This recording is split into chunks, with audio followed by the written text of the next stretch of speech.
शिकार तो सब करते हैं, लेकिन टाइगर से बेहतर शिकार कोई नहीं करता।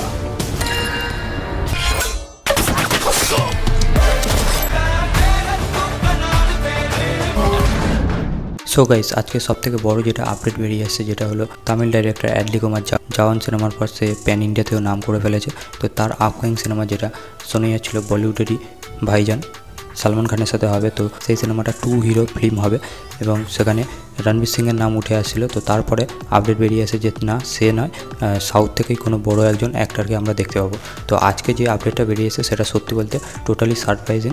তো আমি এটা একদমই এক্সপেক্ট করিনি যে রজনীকান্তের মতো এত বড় সুপারস্টারের নাম এই সিনেমার সাথে যুক্ত হবে। নানান পোর্টাল থেকে এরকমই আপডেট বেরিয়ে আসে। সিনেমার director Atlee Kumar, on screen আমরা সালমান খান ভার্সেস রজনীকান্ত এদের দুজনকে একসাথে ফেস আপ করতে দেখতে পেলে এটা মানে ইন্ডিয়ান সিনেমার হিস্ট্রিতে সবথেকে বড় প্যান ইন্ডিয়া সিনেমা ছাড়া আর কিছুই নয়। এই যে আপডেটটা বেরিয়ে এসেছে এটাই সবথেকে বড়, এটা একটা ড্রিম প্রজেক্ট হবে। এটা পরবর্তী সময় ফিউচারে কনফার্ম হয় কিনা, আর যদি এটা অ্যাডলি কুমার করে দেখাতে পারে ইন্ডিয়ান হিস্ট্রিতে বক্স অফিস যা রেকর্ড আছে সেইগুলো তো ভাঙবেই, আর কি নতুন হিস্ট্রি ক্রিয়েট করবে সেটা আমরা কল্পনাও করতে পারছি না।